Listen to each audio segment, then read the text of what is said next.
O programa tem finalidade de entretenimento e não se presta a realizar diagnóstico ou prescrever tratamento. Caso você se identifique com as questões tratadas no episódio, procure um profissional qualificado.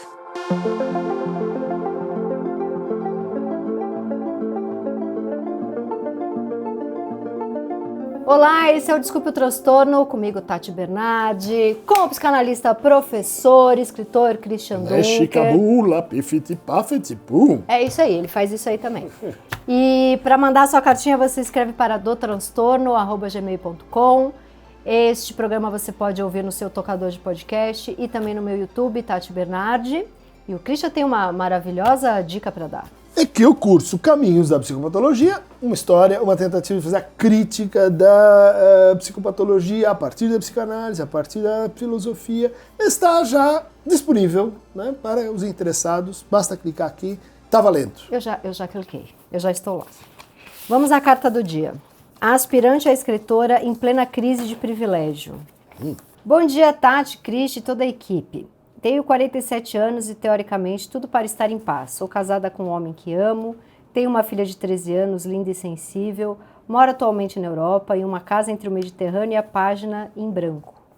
Viajo quase todo fim de semana, tenho pais vivos e amorosos, amigos, saúde e dinheiro para não precisar trabalhar fora o resto da vida. Trabalhar fora é uma expressão, né, que muitas mulheres usam para falar fora do lar, fora da casa, né?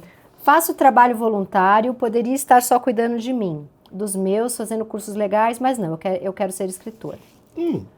O detalhe é que, tecnicamente, já sou. Tenho um livro infantil publicado na Espanha e contos premiados e publicados no Brasil. E ainda assim, essa vida artística insiste em ficar estacionada no campo do sonho, como se meu próprio livro físico fosse um souvenir de uma viagem que eu nunca, de fato, fiz.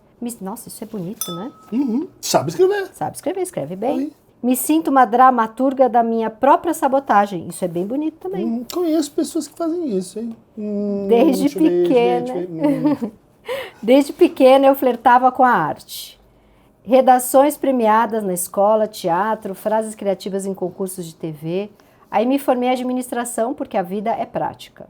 Fugi correndo para a Europa. Tinha muito amor no Brasil. Precisava respirar, precisava não ter a necessidade de agradar ninguém, só a mim mesma. Estudei cinema, roteiro, teatro amador, voltei para o Brasil, planejei uma vida artística em São Paulo e acabei casada, decisão acertada, em uma cidade longe de todo o esplendor cultural sonhado. Comecei terapia logo que me mudei para lá, com medo de me perder de mim. Adiantou? Sempre ajuda. Agora tenho tempo, condições financeiras, maturidade e autoconfiança. Voltei a escrever.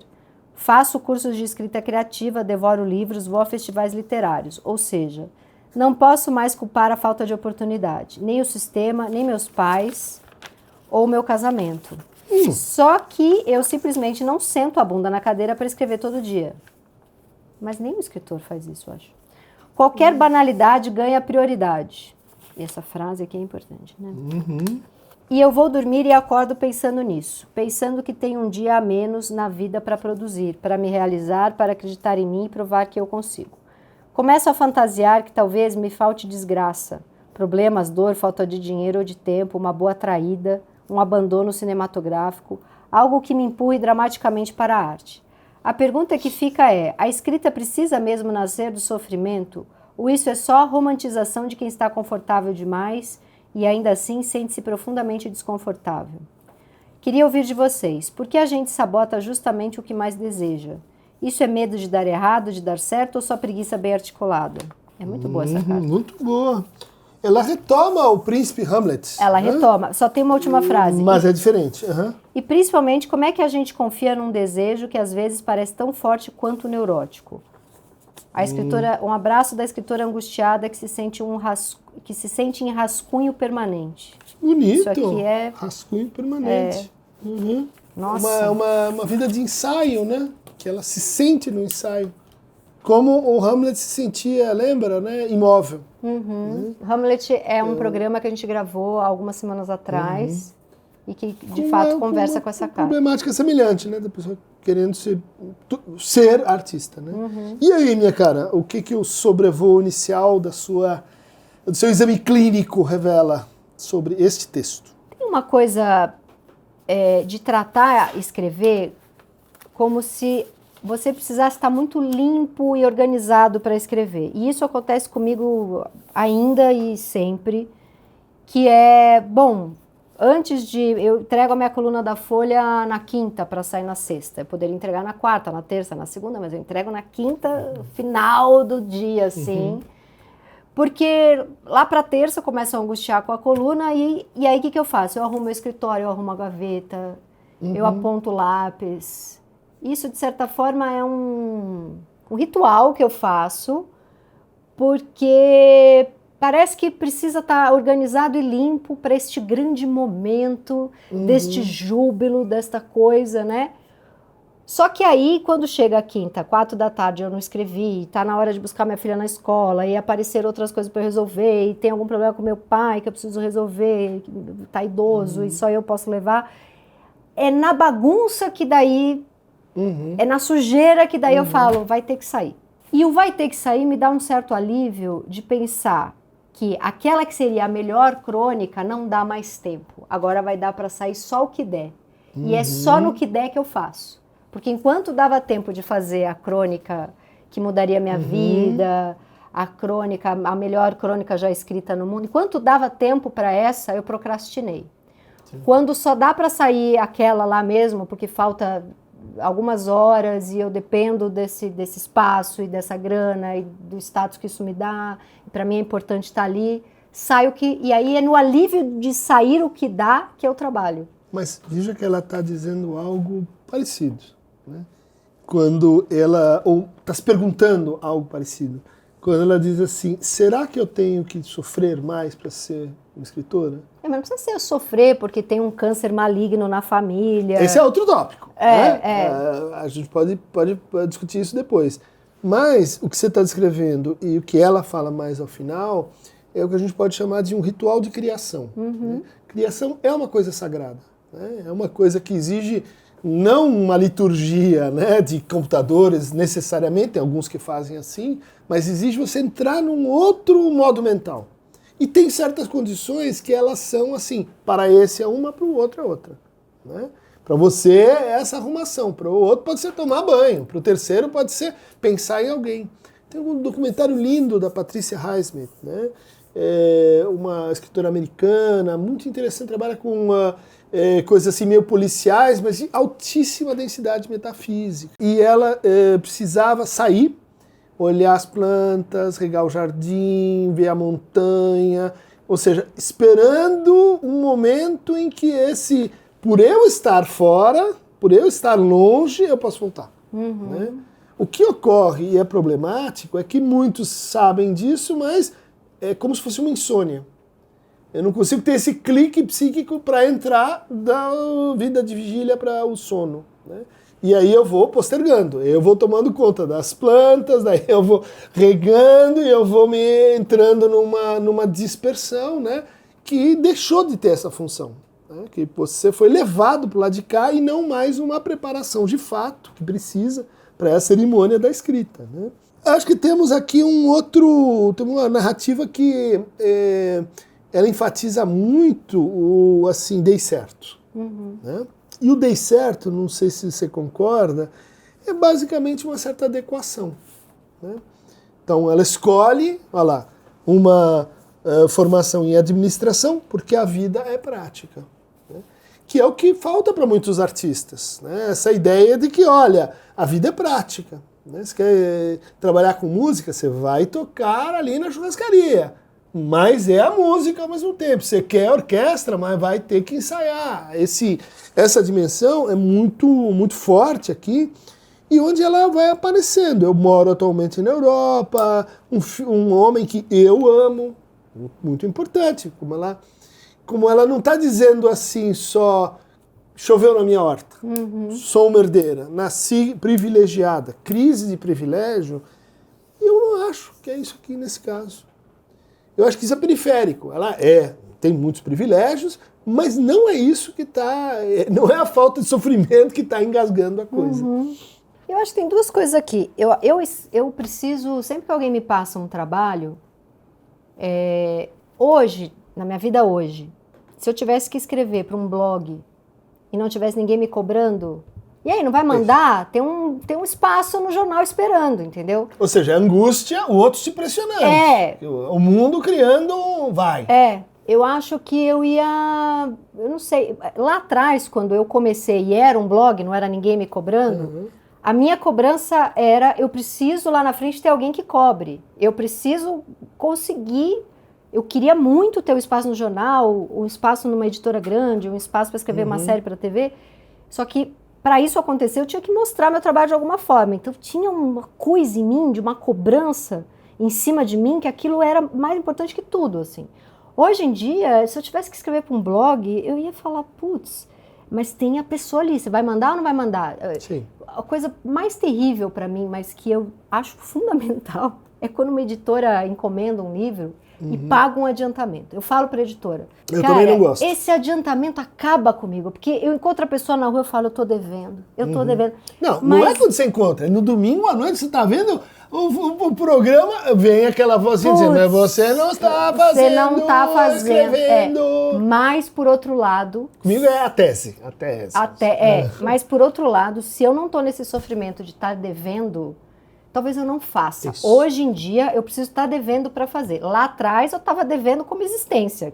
Né? Preciso ser alguém. Então, mas acho que ela incorporou um discurso que tem um pouco na área, e que é verdadeiro, que é assim, você acha e a gente acha, a torcida do Palmeiras acha que a arte é a liberdade. A arte é, vamos dizer assim, você se expressar, né, a hora que você quer, como você quer, das palavras que você quer. Não é isso, ou pelo menos não é só isso, a arte é disciplina. Né? E disciplina, a hora que você se confronta com esse outro lado, né, as palavras que não vêm, o dicionário, a pesquisa que tem que fazer, ou seja, uma parte é angústia e outra parte é uma idealização muito grande do que é o trabalho de criação. Que você só sentir prazer e me sentir livre. Toda a burocracia eu resolvi. Agora eu vou sentir o prazer. Agora é o sorvete do dia. Então eu vou poder escrever. Não é assim. Isso revela que a pessoa está um pouco distante. E eu acho que esse é o caso aqui. Do fato de que você se confrontar com a tela branca não é um docinho de coco, é criar, um Vamos analisar esse docinho de couro aí. De couro ou de coco? De cocô. O docinho que você quiser, o sabor que você quiser, né? Mas tem um sofrimento, vamos dizer assim. Ou docinho de couro, né? De couro, de dar no couro. Ou de coro, de já ter um público. O coro lá, o fundo. Então, isso tem a ver com o príncipe Hamlet, né? Da periferia. Porque tem uma voz aqui no texto que diz assim: não ter a necessidade de agradar ninguém, só a mim mesma. Você quer ser escritora, mas não ter a necessidade de agradar ninguém, só a si mesma? Nem o seu leitor, nem o seu editor, nem o seu jornal. Ela não quer público. Então, mas a gente entende, né, é compreensível o que ela quer dizer aqui, mas é justamente na literalidade da coisa que os problemas se revelam.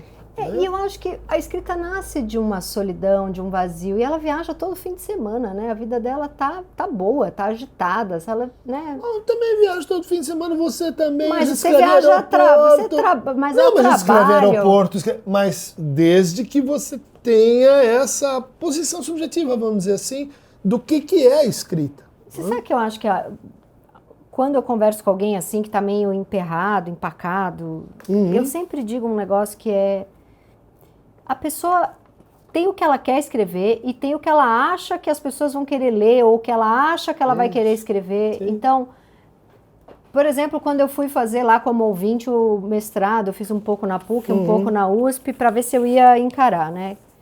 E aí eu percebi que tinha uma certa linguagem que eu ia ter que usar no paper, lá no mestrado, que é um gênero, é como um gênero crônica, teatro, gênero tese. E eu decidi que era uma coisa que eu não queria, que eu não ia conseguir, porque era um jeito de escrever que eu não me interessava muito. Mas tem uma queria e não conseguia. Eu acho que ela tá um pouco nessa posição. Porque ela vive isso aqui, eu vivo de um jeito assim, eu já consegui muitas coisas como escritora, mas estou sempre na angústia será que eu tento fazer um mestrado? Estou sempre nessa, né? Não, mas é um gênero de escrita que não tem nada a ver comigo, eu vou achar maçante. Mas eu me conectei com ela por esse lugar, de uma coisa que eu sempre... depois que eu fizer tudo isso, eu vou para esse lugar. Mas talvez ela queira escrever algo que ela não...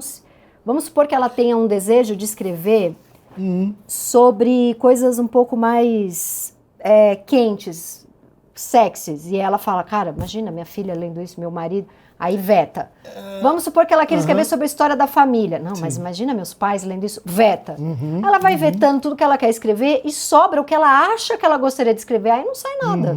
Eu tenho um livro com o Tebas, estamos escrevendo outro, onde tem uma ideia uma espécie de resposta para isso. O Tebas é um palhaço, trabalha, enfim, tem uma carreira no palco, né? E a gente brinca assim, olha, todo mundo que se mete com arte, criação e etc., veio com um brinde, que é o unicórnio interior. Né? E esse é aquela coisa mais preciosa, mais incrível, mais genial, que você sente que você tem. E todo mundo tem mesmo. Só que para ser escritor, tem que matar o seu unicórnio interior. Esse é o seu grande desafio. Isso vem de um grande editor, né, acho que era americano, que dizia assim, você quer que eu leia seus originais para publicar? Então grifa os momentos mais espetaculares, que você acha os mais incríveis, no texto, e daí me dá. O cara ia lá, falava, esse aqui é legal, isso aqui é ótimo, isso aqui é incrível. Daí entregava para o cara nem lia, falava, pode tirar. Tira tudo, porque você... está comprometido narcisicamente com o que você escreve. Ninguém quer saber do seu narcisismo. O que você tem de melhor é quando vem fora disso. Tira essa porcaria, porque você é o pior juiz do seu próprio texto. Caralho, eu vou jogar o melhor juiz sou eu. Eu faço isso. Eu sei que é um texto bom, que o público quer, que a editora funciona. E você está extrapolando. Olha aí a gente volta pro desejo dela. Você quer ser escritora ou você quer ser crítica de escritores? Autocrítica de escritores. Escritor escreve. O crítico avalia, diz que é bom, não é bom e etc. Você vai dizer, não, mas quando a gente escreve, a gente está fazendo isso. Em baixas doses. Né? Você escreve e vai... Eu fico sempre obcecada por pessoas que me criticam. As que importam, né? Tem umas que eu não dou muita bola, mas tem um outro ali que é mais interessante, aí eu vou ver a história e eu sempre encontro uma entrevista em que a pessoa fala... Eu tô empacado há 20 anos num negócio, mas eu sou muito autocrítico e ele não sai, e aí eu... Parece um elogio. Você chega na entrevista de emprego e diz, qual é o seu defeito? Eu sou perfeccionista. É insuportável, sim.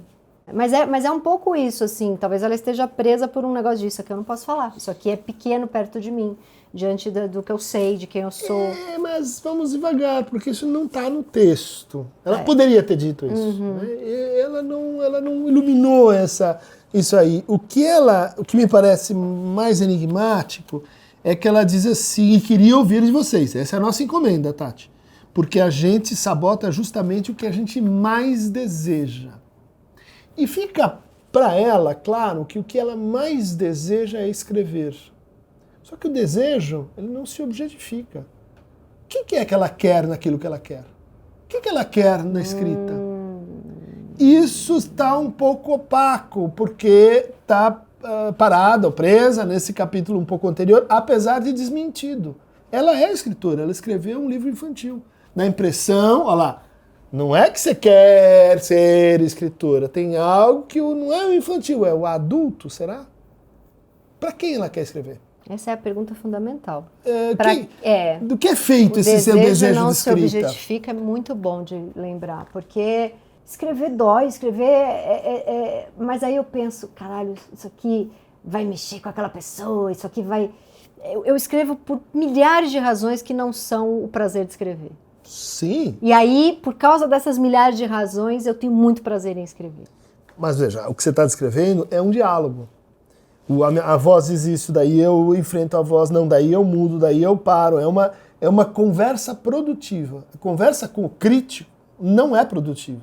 com crítico no sentido do editor, não é produtiva. Ela só está o quê? Dizendo eu te amo ou eu não te amo. Se eu te amo, o que você escrever vai ser bem-vindo. Se eu não te amo, você não vai ser aceita. Então, a sabotagem que ela chama, né, é, no fundo, assim, eu queria saber o último capítulo antes de colocar os outros. Eu queria saber se eu já sou uma grande escritora, do lado, vamos dizer assim, mais narcísico, antes de escrever. Porque tudo deu certo, né? Como é que ela vai fazer um negócio que deu errado e manchar essa vida tão boa? Bem colocado. É, como a gente tem falado aqui, né? A organização, né, discursiva, relacional, ela se faz em torno da falta. Tem um probleminha, é esse ponto. E não faz grande diferença se todo o resto tá ótimo, mas tem um probleminha. E eu acho que tem que ter ou se tá tudo caótico. E eu acho que, assim, eu não sei se funciona para todo escritor, mas assim, eu escrevo também por um prazer gigantesco que eu tenho em me esculachar, que é um negócio que eu nunca entendi na análise, por que eu tenho isso. Eu tô há 20 anos fazendo essa pergunta na análise. Hipótese. Veja o que você está dizendo. Tem essa voz, eu tenho que resolver essa voz. O que você faz? Você transforma essa voz em personagem do texto. Você se esculacha. Que tem uma voz que já está me esculachando. Exatamente. Mas aí ela não te paralisa. Você não usa essa voz para se sabotar. Você usa essa voz para produzir. Sim. Então, eu estou usando ela e não ela me usando. Então, mas onde eu preciso ser pressionada, preciso do editor dizendo amanhã, entrega, esse processo de autocompressão para produzir. Mas onde eu quero chegar é que, assim, às vezes precisa ter algo muito esquisito torturando a pessoa. Sim. E no meu caso eu tenho um prazer enorme em me esculachar. Eu falo, puta que maravilha, acabei de levar um fone, ainda fui demitida, ainda, sei lá, sabe, me dá uma coisa assim de agora eu vou me detonar. A pessoa precisa achar o dela, não estou dizendo que para ser escritor precisa gostar de se detonar. O que a pessoa quer ganhar? E tem uma outra coisa também, eu sempre escrevo para uma pessoa. Mesmo que eu precise saber e entender que aquilo vai falar com muitas. Mas assim, protótipo, né? Uma mas voz eu dominante. sempre escrevo para minha mãe, sabe? Para um parceiro amoroso do passado, para uma amiga, para um professor, para alguém tem sempre uma pessoa que eu falo, essa carta é para essa pessoa aqui, só que eu vou atingir... Eu escrevo muitas vezes de forma antagonista. Tô brigando com uma pessoa. Eu tô sempre brigando com uma pessoa. Mas isso não quer dizer que eu vou xingar, entendeu? Que eu vou, no meu caso, um conflito interno. Isso tem que ver, aí passando para uma outra aporte teórico, com um texto do Freud, que eu recomendaria para a nossa amiga aspirante a escritora em crise. Não é aspirante, você é escritora, você escreveu um livro infantil. Sim. Plena, em crise, é uma crise produtiva ou não, de privilégio. Acho que não tem que ver, apesar de você ser privilegiado sim. Né? Chama Escritores Criativos e Devaneios. É maravilhoso esse texto. É um texto simples, né, onde ele diz assim, cada um escreve com essa caneta, tem a caneta, mas tem a caneta da fantasia. Né? Cada um escreve com a sua fantasia. O neurótico, ele faz outras coisas com a sua fantasia. Recalca, bate, trucida, projeta nos outros. O escritor, o artista, usa isso para produzir algo a mais. Portanto, exige sim, o que ela está chamando de sofrimento, é uma certa relação de aproximação com aquilo que é a fonte do sofrimento, mas também a fonte do prazer, que é a sua fantasia. E ela se engana em achar que ela não tem sofrimento. Será que eu precisava sofrer para escrever? Todo mundo, se for caçar, tem a dor. Olha lá, para quem? Tem o privilégio diante de quem? Ela se apresenta como uma... por exemplo, ela escreveu pra gente, né? Já que a pergunta ela escreve pra quem? Ela escreveu pra gente. E qual é a primeira coisa que ela diz? O quanto ela é feliz e plena. Talvez ela tenha medo de que não vejam ela dessa forma. Mas aí é realmente especulativo, não recomendo que você tente isso em casa. E é coisa que só eu posso fazer, porque eu sou cara de pau, psicanalista não. Não, mas veja, aceita com cuidado, isso é só uma viagem do tio Cris. Ela se pune pela felicidade que ela tem. Eu também acho. E tem um ponto em que todo o resto da vida ele é assim, compensado, ele é transformado... vamos dizer assim, num certo masoquismo moral, de que, bom, isso eu não me permito, isso eu não posso, isso eu não consigo, isso eu não devo, e aí porque eu já tenho todo o resto. É um pouco essa relação, né, de dívida, de sentimento inconsciente de culpa, Schuldgefühl, né, que quanto mais feliz, mais ele avança. Quanto mais realizado, quanto mais privilegiado, quanto mais bem visto, quanto mais prazer na vida, mais você tem que a ver com isso. Porque esse tratamento para o sentimento inconsciente de culpa, ele é simples de dizer. Primeiro, o humor, não se levar tanto a sério para debelar o... Mas tem um outro, que é você precisa se aproximar mais verticalmente do seu desejo. Ou seja, querer o que com a escrita? O que você quer com a escrita? Um livro muito engraçado que ela pode escrever é Uma Mulher Privilegiada em Busca de Sofrimento para Escrever. E tirar sarro dela mesma. Perfeito. É isso que a gente faz quando faz clínica da transferência, né? Olha só, a sua resposta já está posta aqui quando você conseguir escrever pra gente. É só aumentar essa carta que ela dá um livro genial. Ela dá um livro bom. Resolvemos o seu problema, né? N'y a pas de problema. É isso. Kein problema. Sem problema algum. Eu vou gostar de ler esse livro. Te vas para a Espanha e se hace uma grande escritora. Agora ele virou uma mistura de Bad Bunny com... Bad Bunny? Ah, Porto Rico, olha lá, Porto Rico. Até o próximo programa, gente. O Desculpa ao Transtorno tem a apresentação de Tati Bernardi e Christian Dunker. Direção de Lucas Bulli. Produção de Gerson Freitas, o Jack e Julia Lozano. Fotografia de Marco Antônio D'Angelo. Edição de vídeo de Rafael Garcia. Trilha sonora e identidade visual de Zamunda Studio. É uma realização da Dux Studio.